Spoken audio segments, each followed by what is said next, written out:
একবার মহাদেব কৈলাসে থাকা অবস্থায় হঠাৎ হাতে পরে নিলেন চুড়ি, গায়ে জড়িয়ে নিলেন শাড়ি এবং এক নারী রূপ ধারণ করলেন।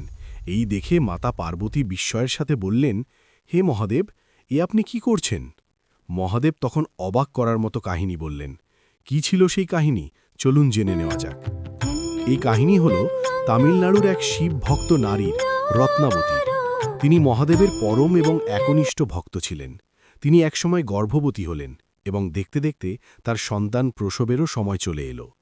একদিন প্রবল ঝড় বৃষ্টির রাতে মায়ের অনুপস্থিতিতে রত্নাবতীর প্রসব যন্ত্রণা উঠলে রত্নাবতী চিৎকার করে মাকে ডাকতে থাকে।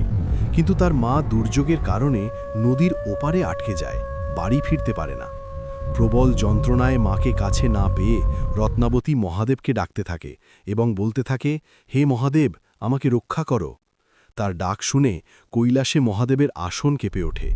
মহাদেব তৎক্ষণাৎ হাতে চুড়ি এবং গায়ে শাড়ি পরে রত্নাবতীর মায়ের রূপ ধারণ করে। এই দেখে মাতা পার্বতী, এ কি করছেন আপনি, বলে উঠলে মহাদেব মাতা পার্বতীকে বলে, আজ আমার ভক্তের যে বড় বিপদ, তাই তাকে রক্ষা করতে যাচ্ছি। এই বলে মহাদেব সেই রাতে ভেজা অবস্থায় রত্নাবতীর মায়ের রূপ ধরে দরজায় ধাক্কা মারে।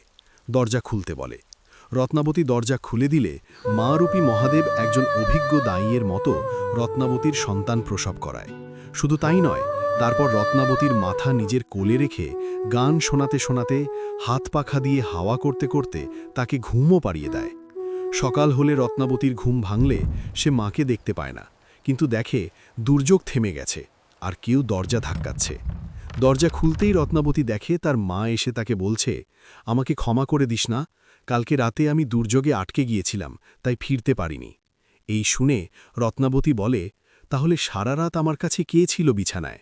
মা মেয়ে দুজনই বিছানার কাছে এসে দেখে সেখানে বেল ফুল পড়ে রয়েছে এবং সারা ঘরে সেই ফুলের সুবাস রয়েছে, আর ঘরের দেয়ালে মহাদেবের ছায়া ফুটে উঠেছে। আজ তামিলনাড়ুর ত্রিচিত্তরে অবস্থিত থাইমনোবার স্বামী মন্দির সেই অলৌকিক ঘটনার সাক্ষ্য বহন করে। আজও গর্ভবতী মহিলারা সন্তান সুরক্ষিত প্রসবের জন্য প্রসবের আগে সেই মন্দিরে চুড়ি এবং শাড়ি দিয়ে পূজা দিয়ে আসে। এই কারণে মহাদেব সবথেকে বড় রক্ষক এবং এই দুনিয়াতে সবথেকে বড় যোদ্ধা মা। যদি মহাদেবের এই গল্পটি আপনার হৃদয় ছুঁয়ে থাকে, তাহলে ভিডিওটিকে লাইক, শেয়ার করে চ্যানেলটি সাবস্ক্রাইব করে কমেন্টে লিখুন, হর হর মহাদেব আর জয় মা দুর্গা।